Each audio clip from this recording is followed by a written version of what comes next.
The Shape of Things, by Ray Bradbury. He did not want to be the father of a small blue pyramid. Peter Horn hadn't planned it that way at all.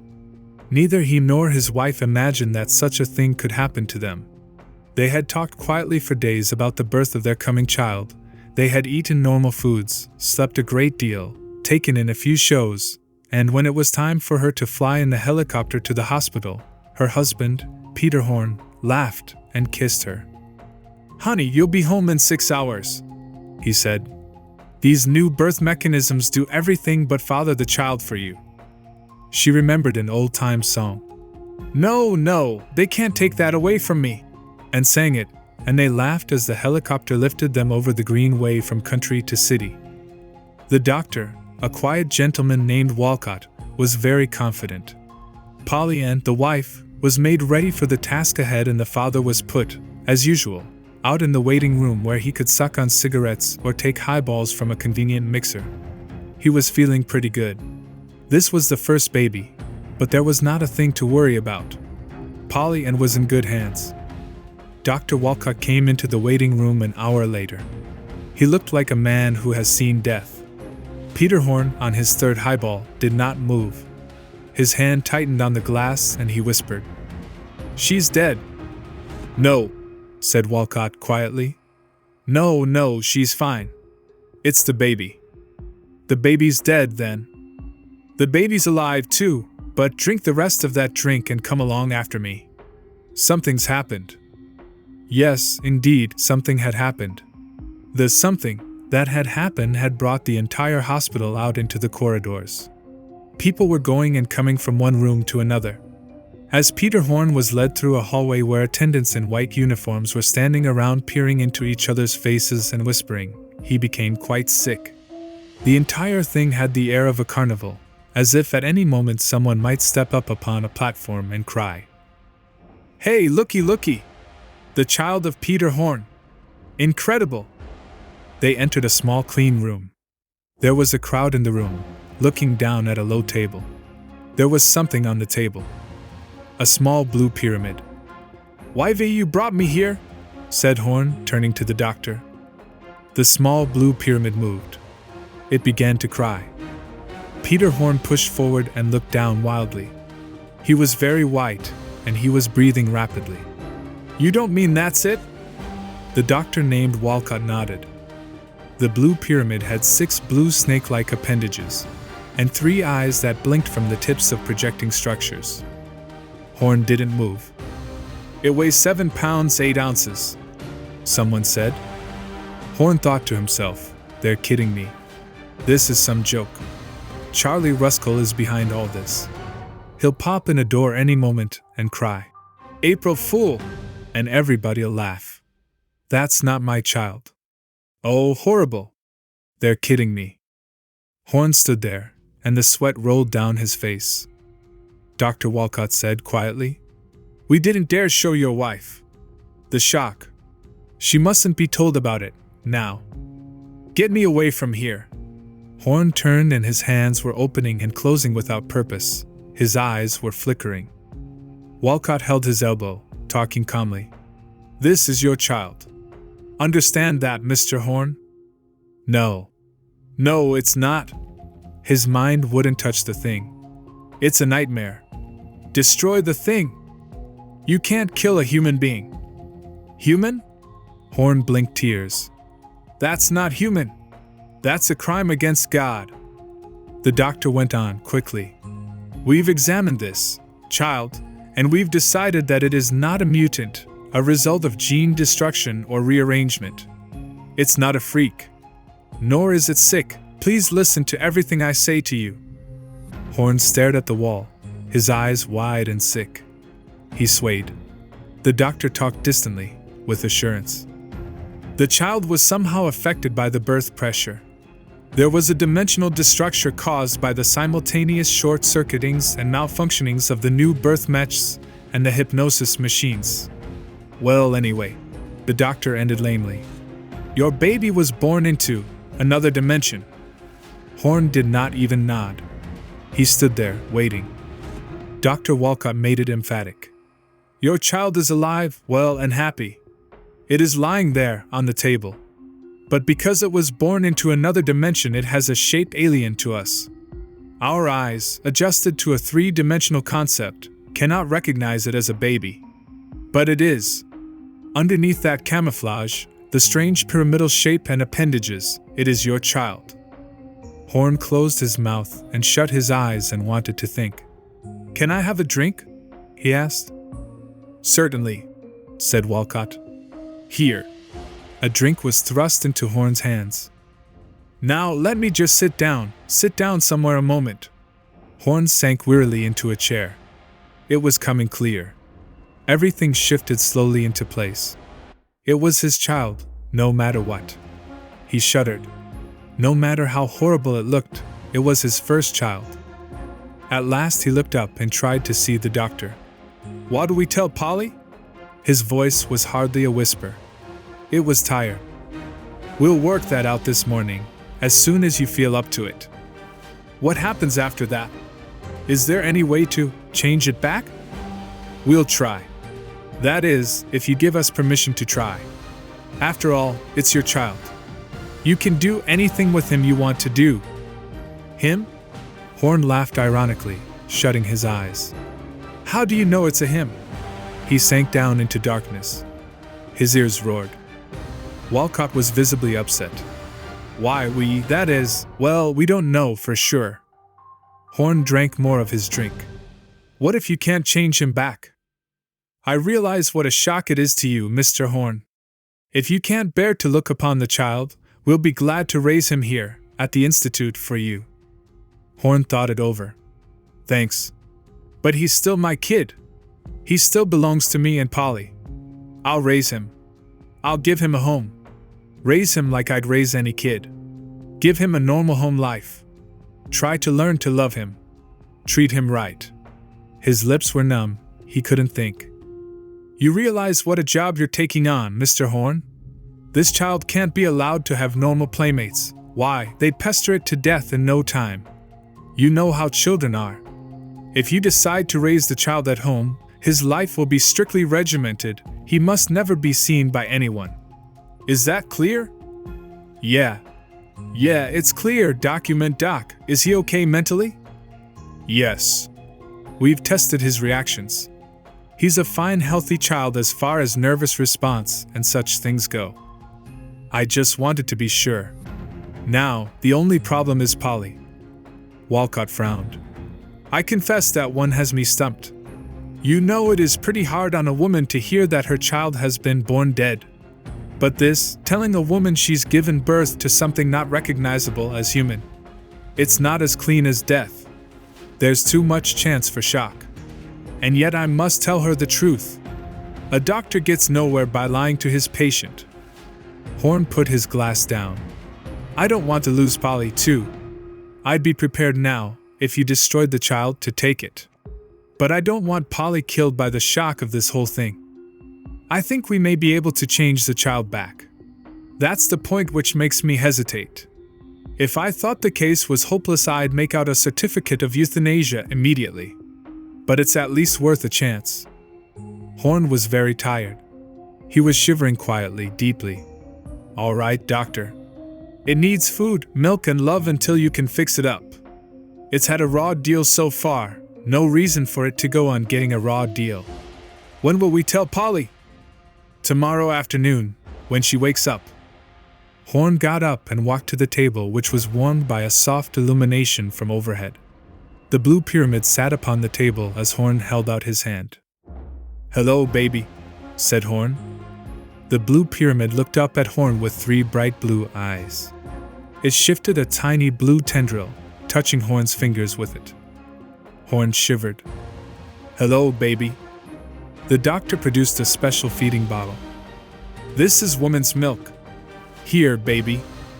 Baby looked upward through clearing mists. Baby saw the shapes moving over him and knew them to be friendly. Baby was newborn, but already alert, strangely alert. Baby was aware. There were moving objects above and around Baby. 6 cubes of a gray-white color, bending down. 6 cubes with hexagonal appendages and 3 eyes to each cube. Then there were two other cubes coming from a distance over a crystalline plateau. One of the cubes was white. It had 3 eyes, too. There was something about this white cube that baby liked. There was an attraction. Some relation. There was an odor to the white cube that reminded baby of itself. Shrill sounds came from the 6 bending down gray-white cubes. Sounds of curiosity and wonder. It was like a kind of piccolo music, all playing at once. Now the 2 newly arrived cubes, the white cube and the gray cube, were whistling. After a while, the white cube extended one of its hexagonal appendages to touch baby. Baby responded by putting out one of its tendrils from its pyramidal body. Baby liked the white cube. Baby liked. Baby was hungry. Baby liked. Maybe the white cube would give it food. The gray cube produced a pink globe for baby. Baby was now to be fed. Good. Good. Baby accepted food eagerly. Food was good. All the gray-white cubes drifted away, leaving only the nice white cube standing over baby, looking down and whistling over and over. Over and over. They told Polly the next day. Not everything. Just enough. Just a hint. They told her the baby was not well, in a certain way. They talked slowly, and in ever-tightening circles, in upon Polly. Then Dr. Walcott gave a long lecture on the birth mechanisms, how they helped a woman in her labor, and how the birth mesh were put together, and how, this time, they short-circuited. There was another man of scientific means present, and he gave her a dry little talk on dimensions, holding up his fingers, so 1, 2, 3, and 4. Still another man talked of energy and matter. Another spoke of underprivileged children. Polly finally sat up in bed and said, "What's all the talk for? What's wrong with my baby that you should all be talking so long?" Walcott told her. "Of course, you can wait a week and see it," he said. "Or you can sign over guardianship of the child to the institute." "There's only one thing I want to know," said Polly. Dr. Walcott raised his brows. "Did I make the child that way?" asked Polly. "You most certainly did not." "The child isn't a monster, genetically?" asked Polly. "The child was thrust into another continuum. Otherwise, it is perfectly normal." Polly's tight, lined mouth relaxed. She said simply, "Then bring me my baby. I want to see him. Please." Now. They brought the child. The Horns left the hospital the next day. Polly walked out on her own 2 good legs, with Peter Horn following her, looking at her in quiet amaze. They did not have the baby with them. That would come later. Horn helped his wife into their helicopter and sat beside her. He lifted the ship, whirring, into the warm air. "You're a wonder," he said. "Am I?" she said, lighting a cigarette. "You are. You didn't cry. You didn't do anything. He's not so bad, you know," she said. "Once you get to know him. I can even hold him in my arms. He's warm and he cries and he even needs his triangular diapers." Here she laughed. He noticed a nervous tremor in the laugh, however. "No, I didn't cry, Pete, because that's my baby. Or he will be. He isn't dead, I thank God for that. I don't know how to explain, still unborn. I like to think he hasn't been born yet. We're waiting for him to show up. I have confidence in Dr. Walcott. Haven't you?" "You're right. You're right." He reached over and held her hand. "You know something? You're a peach." "I can hold on," she said, sitting there looking ahead as the green country swung under them. "I can wait. As long as I know something good will happen. I won't let it hurt or shock me. The mind is a great thing. If it has some hope, then it's cushioned all around. I'll wait 6 months," she said. And she looked over the edge of the helicopter. "And then maybe I'll kill myself. Polly!" She looked at him as if he'd just come in. "Pete, I'm sorry. But this sort of thing doesn't happen. Once it's over and the baby is finally born, I'll forget it so quick it'll never have occurred. But if the doctor can't help us, then a mind can't take it. A mind can only tell the body to climb out on a roof and jump. Things'll be all right. he said, holding to the guide wheel. They have to be. She said nothing, but let the cigarette smoke blow out of her mouth in the pounding concussion of the helicopter fan. 3 weeks passed. Every day they flew into the institute to visit PY. For that was the quiet, calm name that Polly Horne gave to the blue pyramid that lay on the warm sleeping table and blinked up at them. Dr. Walcott was careful to point out that the habits of the child were as normal as any others. So many hours sleep, so many awake, so much attentiveness, so much boredom, so much food, so much elimination. Polly Horne listened, and her face softened, and her eyes warmed. At the end of the 3rd week, Dr. Walcott said, "Feel up to taking him home now? You live in the country, don't you? All right, you have an enclosed patio. He can be out there in the sunlight on occasion. He needs a mother's love. That's trite, but nevertheless true. He should be suckled. We have an arrangement where he's been fed by the new feed mech, cooing voice, warmth, hands, and all." Dr. Walcott's voice was dry. "But still I feel you are familiar enough with him now to know he's a pretty healthy child. Are you game, Mrs. Horne?" "Yes, I'm game." "Good. Bring him in every 3rd day for a checkup. Here's his formula. We're working on several ideas now, Mrs. Horne. We should have some results for you by the end of the year. I don't want to say anything definite, but I have reason to believe we'll pull that boy right out of the 4th dimension, like a rabbit out of a hat." The doctor was mildly surprised and pleased when Polly Horne kissed him, then and there. Pete Horne took the copter home over the smooth, rolling greens of Griffith. From time to time he looked at the pyramid lying in Polly's arms. She was making cooing noises at it. It was replying in approximately the same way. "I wonder," said Polly. "What? How do we look to it?" asked his wife. "I asked Walcott about that. He said we probably look funny to him, also. He's in one dimension, we're in another." "You mean we don't look like men and women to him?" "If we could see ourselves, no. But remember, the baby knows nothing of men or women. To the baby, whatever shape we're in, we are natural. It's accustomed to seeing us shaped like cubes or squares or pyramids, as it sees us from its separate dimension. The baby's had no other experience, no other norm with which to compare what it sees. We are its norm. On the other hand, the baby seems weird to us because we compare it to our accustomed shapes and sizes." "Yes, I see. I see." Baby was conscious of movement. One white cube held him in warm appendages. Another white cube sat further over, within an oblong of purple. The oblong moved in the air over a vast bright plane of pyramids, hexagons, oblongs, pillars, bubbles, and multicolored cubes.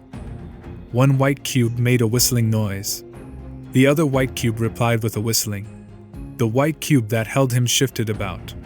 Baby watched the 2 white cubes, and watched the fleeing world outside the traveling bubble. Baby felt sleepy. Baby closed his eyes, settled his pyramidal youngness upon the lap of the white cube, and made faint little noises. "He's asleep," said Polly Horne. Summer came. Peter Horne himself was busy with his export-import business. But he made certain he was home every night. Polly was all right during the day, but at night, when she had to be alone with the child, she got to smoking too much, and one night he found her passed out on the Davenport, an empty sherry bottle on the table beside her. From then on, he took care of the child himself, nights. When it cried, it made a weird whistling noise, like some jungle animal lost and wailing. It wasn't the sound of a baby. Peter Horne had the nursery soundproofed. "So your wife won't hear your baby crying?" asked the workman. "Yeah," said Pete Horne. "So she won't hear." They had few visitors. They were afraid that by some accident or other someone might stumble on PY, dear sweet pyramidal little PY. "What's that noise?" asked a visitor one evening, over his cocktail. "Sounds like some sort of bird. You didn't tell me you had an aviary, Peter?" "Oh, yes," said Horne, going and closing the nursery door. "Have another drink. Let's get drunk, everybody." It was like having a dog or a cat in the house. At least that's how Polly looked upon it. Pete Horn watched her and observed exactly how she talked and petted the small PY. It was PY this and PY that, but somehow with some reserve, and sometimes she would look around the room and touch herself, and her hands would clench, and she would look lost and afraid, as if she were waiting for someone to arrive. In September, Polly reported to Pete. "He can say Daddy." "Yes, he can. Come on, PY. Say Daddy." She held the blue warm pyramid up. "Wheelie," whistled the little warm blue pyramid. "Daddy," repeated Polly. "Wheelie," whistled the pyramid. "For heaven's sake, cut it out," shouted Pete Horn. He took the child from her and put it in the nursery where it whistled over and over that name, that name, that name. Whistled, whistled. Horn came out and got himself a stiff drink. Polly was laughing quietly, bitterly. "Isn't that terrific?" she said. "Even his voice is in the fourth dimension. I teach him to say Daddy and it comes out Willie. He says Daddy, but it sounds like Willie to us." She looked at her husband. "Won't it be nice when he learns to talk later? We'll give him Hamlet's soliloquy to memorize and he'll say it but it'll come out. Willie Rothfull we whistle weeked." She mashed out her cigarette. "The offspring of James Joyce. Aren't we lucky?" She got up. "Give me a drink." "You've had enough," he said. "Thanks, I'll help myself," she said and did. October, and then November. PY was learning to talk now. He whistled and squealed and made a bell-like tone when he was hungry. Dr. Walcott visited. "When his color is a constant bright blue," said the doctor, "that means he's healthy. When the color fades dull, the child is feeling poorly. Remember that." "Oh, yes, I will, said Polly. "Robin's egg blue for health. Dull cobalt for illness." "Young lady," said Walcott, "you'd better take a couple of these pills and come see me tomorrow for a little chat. I don't like the way you're talking. Stick out your tongue. Give me your wrist. Pulse bad. Your eyes now. Have you been drinking? Look at the stains on your fingers. Cut the cigarettes in half. I'll see you tomorrow." "You don't give me much to go on," said Polly. "It's been almost a year now. My dear Mrs. Horn, I don't want to excite you continually. When we have our match ready, we'll let you know. We're working every day. There'll be an experiment soon. Take those pills now and shut that nice mouth." He chucked PY under the chin. "Good healthy baby, by gravy. 20 pounds if he's an ounce." Baby was conscious of the goings and comings of the two white cubes. The two nice white cubes who were with him during all of his waking hours. There was another cube, a gray one, who visited on certain days. But mostly it was the two white cubes who cared for and loved him. He looked up at the one warm, rounder, softer white cube and made the low, warbling, soft sound of contentment. The white cube fed him. He was content. He grew. All was familiar and good. The new year, the year 1969, arrived. Rocket ships flashed on the sky, and helicopters whirred and flourished the warm California winds. Peter Horn carted home large plates of specially poured blue and gray polarized glass, secretly. Through these, he peered at his child. Nothing doing. The pyramid remained a pyramid, no matter if he viewed it through X-ray or yellow cellophane. The barrier was unbreakable. Horn returned quietly to his drinking. The big thing happened early in February. Horn, arriving home in his helicopter, was appalled to see a crowd of neighbors gathered on the lawn of his home. Some of them were sitting, others were standing, still others were moving away, with frightened expressions on their faces. Polly was walking the child in the yard. Polly was quite drunk. She held the small blue pyramid by the hand and walked him up and down. She did not see the helicopter land, nor did she pay much attention as Horn came running up. One of the neighbors turned. "Oh, Mr. Horn, it's the cutest thing. Where'd you find it?" One of the others cried. "Hey, you're quite the traveler, Horn. Pick it up in South America?" Polly held the pyramid up. "Say, Daddy!" she cried, trying to focus on her husband. "Wheelie!" cried the pyramid. "Polly!" shouted Peter Horn, and strode forward. "He's friendly as a dog or a cat," said Polly, staggering along, taking the child with her. She laughed at the neighbors. "Oh no, he's not dangerous. He looks dangerous, yes, but he's not. He's friendly as a baby. My husband brought him from Afghanistan the other day. Has anybody got a drink?" The neighbors began to move off when Peter Horn glared at them. "Come back!" Polly waved at them. "Come back! Don't you want to see my baby? Don't you? Yes, he's my child, my very own. Isn't he simply beautiful?" He slapped her face. "My baby," she said brokenly. He slapped her again and again until she quit saying it and collapsed. He picked her up and took her into the house. Then he came out and took PY in, and then he sat down and phoned the institute. "Dr. Walcott, this is Horn. You'd better get your stuff ready for the experiment. It's tonight or not at all." There was a hesitation. Finally, Walcott sighed. "All right. Bring your wife and the child. We'll try to have things in shape." They hung up. Horn sat there studying the pyramid. "The neighbors thought he was the cutest pet," said his wife, lying on the couch, her eyes shut, her lips trembling. The institute hall smelled clean, neat, sterile. Dr. Walcott walked along it, followed by Peter Horn and his wife Polly, who was holding PY in her arms. They turned in at a doorway and stood in a large room. In the center of the room were two tables with large black hoods suspended over them.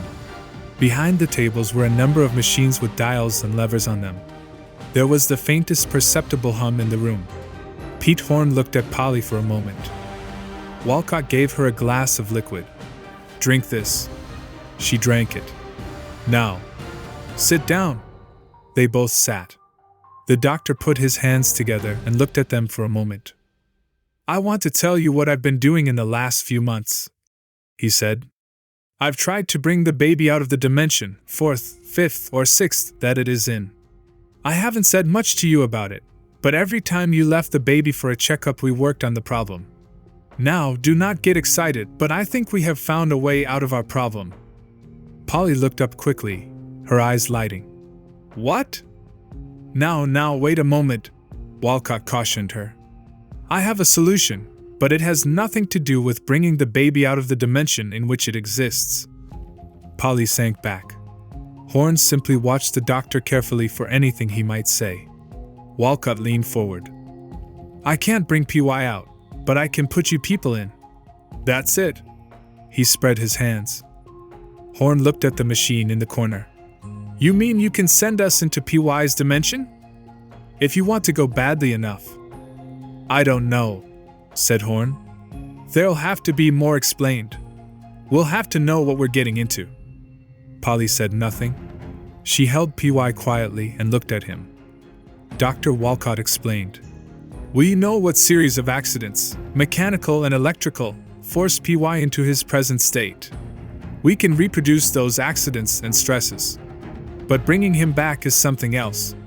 It might take 1,000,000 trials and failures before we got the combination. The combination that jammed him into another space was an accident, but luckily we saw, observed, and recorded it. There are no records for bringing one back. We have to work in the dark. Therefore, it will be easier to put you in the 4th dimension than to bring PY into ours." Polly asked, simply and earnestly. "Will I see my baby as he really is if I go into his dimension?" Walcott nodded. Polly said, "Then I want to go." She was smiling weakly. "Hold on," said Peter Horn. "We've only been in this office 5 minutes and already you're promising away the rest of your life. I'll be with my real baby, I won't care." "Dr. Walcott, what will it be like in that dimension on the other side?" "There will be no change that you will notice. You will both seem the same size and shape to one another. The pyramid will become a baby, however. You will have added an extra sense. You will be able to interpret what you see differently. But won't we turn into oblongs or pyramids ourselves? And won't you, doctor, look like some geometrical form instead of a human?" Does a blind man who sees for the first time give up his ability to hear or taste? Asked the doctor. No. All right then. Stop thinking in terms of subtraction. Think in terms of addition. You're gaining something. You lose nothing. You know what a human looks like, which is an advantage PY doesn't have, looking out from his dimension. When you arrive over there, you can see Dr. Walcott as both things, a geometrical abstract or a human, as you choose. It will probably make quite a philosopher out of you. There's one other thing, however. And that? To everyone else in the world, you, your wife, and the child will look like abstract forms. The baby a triangle. Your wife an oblong perhaps. Yourself a hexagonal solid. The world will be shocked, not you. We'll be freaks. You'll be freaks, said Walcott. But you won't know it. You'll have to lead a secluded life. Until you find a way to bring all three of us out together. That's right. Until then. It may be 10 years, 20.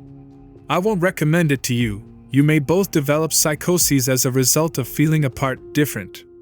If there's anything paranoid in you, it'll come out. It's up to you, naturally. Peter Horn looked at his wife. She looked back gravely. We'll go, said Peter Horn. Into PY's dimension? Said Walcott.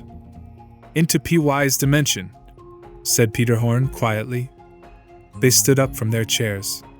We'll lose no other sense, you're certain, Doctor? Hearing or talking. Will you be able to understand us when we talk to you? PY's talk is incomprehensible, just whistles. PY talks that way because that's what he thinks we sound like when our talk comes through the dimensions to him. He imitates the sound. When you are over there and talk to me, you'll be talking perfect English, because you know how. Dimensions have to do with senses and time and knowledge. Don't worry about that. And what about PY? When we come into his strata of existence, will he see us as humans immediately, and won't that be a shock to him? Won't it be dangerous? He's awfully young. Things haven't got too set for him. There'll be a slight shock, but your odors will be the same, and your voices will have the same timbre and pitch, and you'll be just as warm and loving, which is most important of all. You'll get on with him well. Horn scratched his head slowly. This seems such a long way around to where we want to go. He sighed. I wish we could have another kid and forget all about this one. This baby is the one that counts. I dare say Polly here wouldn't want any other, would you, Polly? Besides, she can't have another.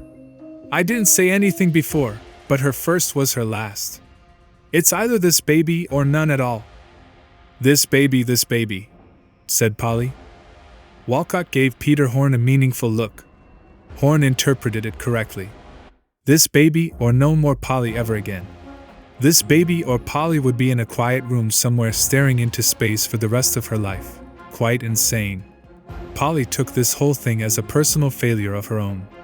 Somehow she supposed she herself had forced the child into an alien dimension.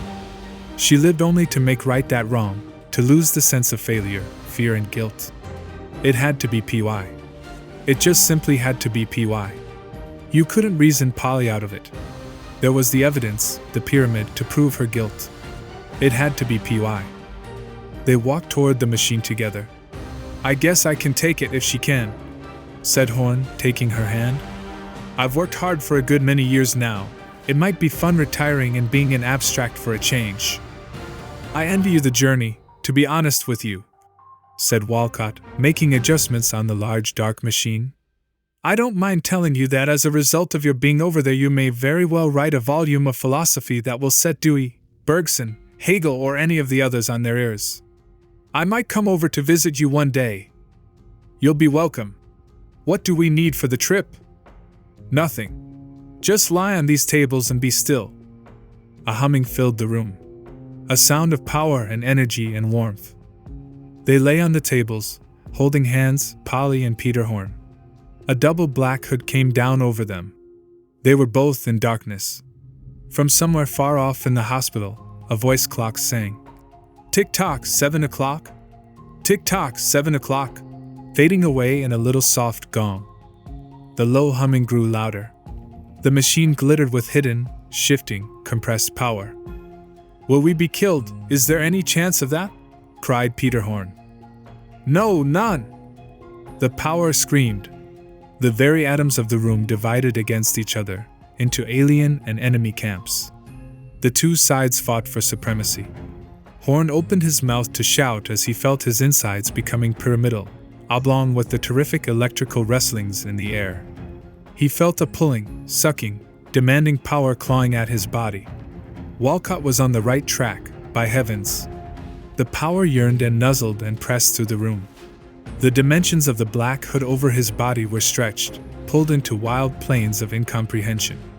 Sweat, pouring down Horn's face, seemed more than sweat, it seemed a dimensional essence.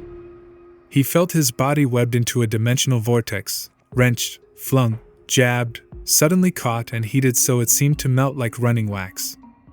A clicking, sliding noise. Horn thought swiftly, but calmly. How will it be in the future with Polly and I and PY at home and people coming over for a cocktail party? How will it be? Suddenly he knew how it would be, and the thought of it filled him with a great awe and a sense of credulous faith and time. They would live in the same white house on the same quiet green hill, with a high fence around it to keep out the merely curious. And Dr. Walcott would come to visit, park his Beetle in the yard below, come up the steps, and at the door would be a tall, slim white rectangle to meet him with a dry martini in its snake-like hand. And in an easy chair across the room would sit a salt white oblong seated with a copy of Nietzsche open, reading, smoking a pipe. And on the floor would be PY, running about. And there would be talk and more friends would come in, and the white oblong and the white rectangle would laugh and joke and offer little finger sandwiches and more drinks, and it would be a good evening of talk and laughter. That's how it would be. Click. The humming noise stopped. The hood lifted from Horn. It was all over. They were in another dimension. He heard Polly cry out. There was much light. Then he slipped from the table, stood blinking. Polly was running. She stooped and picked up something from the floor. It was Peter Horn's son, a living, pink-faced, blue-eyed boy lying in her arms, gasping and blinking and crying. The pyramidal shape was gone. Polly was crying with happiness.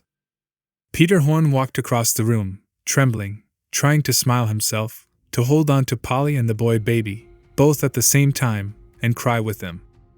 "Well," said Walcott, standing back. He did not move for a long while. He only watched the white oblong and the white slim rectangle holding the blue pyramid on the opposite side of the room. An assistant came in the door. "Ship," said Walcott, hand to his lips. "They'll want to be alone a while. Come along." He took the assistant by the arm and tiptoed across the room. The white rectangle and the white oblong didn't even look up when the door closed.